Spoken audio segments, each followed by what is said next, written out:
आज जरांगेंची बीडमध्ये बैठक 27 तारखेला मुंबईकडे रवाना होणार। पुन्हा आरक्षणाचं वादळ उठणार।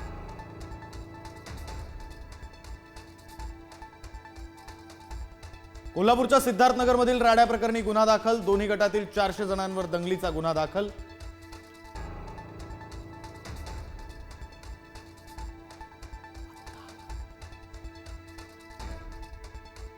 पुण्यात मनसेनं बंद पाडली फ्रेशर्स पार्टी। अल्पवयीन मुलांना मद्य विक्री होत असल्याचा मनसेचा आरोप। राजा बहादूर मिल्स येथील किकी पबमध्ये सुरू होती पार्टी। पब फोडून टाकण्याचा मनसेचा इशारा।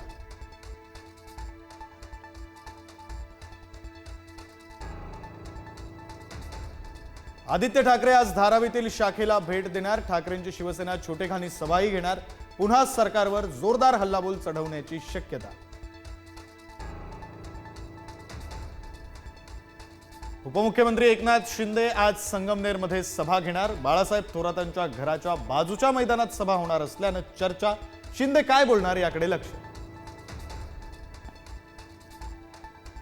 कीर्तनकार संग्राम बापू भंडारेंनी पुन्हा दिला बाळासाहेब थोरातांना इशारा। थोरात यांनी हल्ल्याचं समर्थन केलं, त्यामुळे आळंदीमधील महाराजांच्या गाड्या फोडण्याचं लोक बोलू लागले, भंडारे यांचा आरोप। फडणवीस सरकार महाराष्ट्रातील गोरगरीब जनतेला लुटतंय, नाना पटोले यांची टीका। पोलिसांना कारवाईचं टार्गेट देऊन सरकारची तिजोरी भरली जाते, पटोलेंकडून स्क्रीनशॉट दाखवत गंभीर आरोप। गणेशोत्सवासाठी कोकणात जाणाऱ्या गणेश भक्तांची बस जळून खाक। कशेडी बोगद्याजवळ टायर फुटून लागली आग। चालकानं प्रवाशांना वेळीच बाहेर काढल्यानं मोठी दुर्घटना टळली।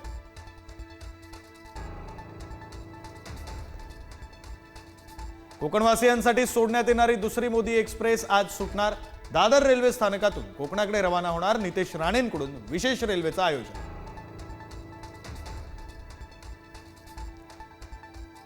गणेश भक्तांसाठीच्या टोल मुक्तीच्या घोषणेला केराची टोपली। टोल पास दाखवल्यानंतरही फास्टॅग मधून कापले पैसे।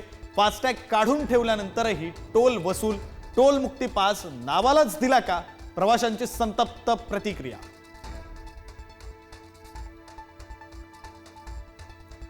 चिपळूण तालुक्यातील दसपटी विभागाकडे जाणारा पूल कोसळला। दसपटीकडे जाणारी वाहतूक ठप्प। अतिवृष्टीच्या तडाख्यानंतर पूल केला होता बंद।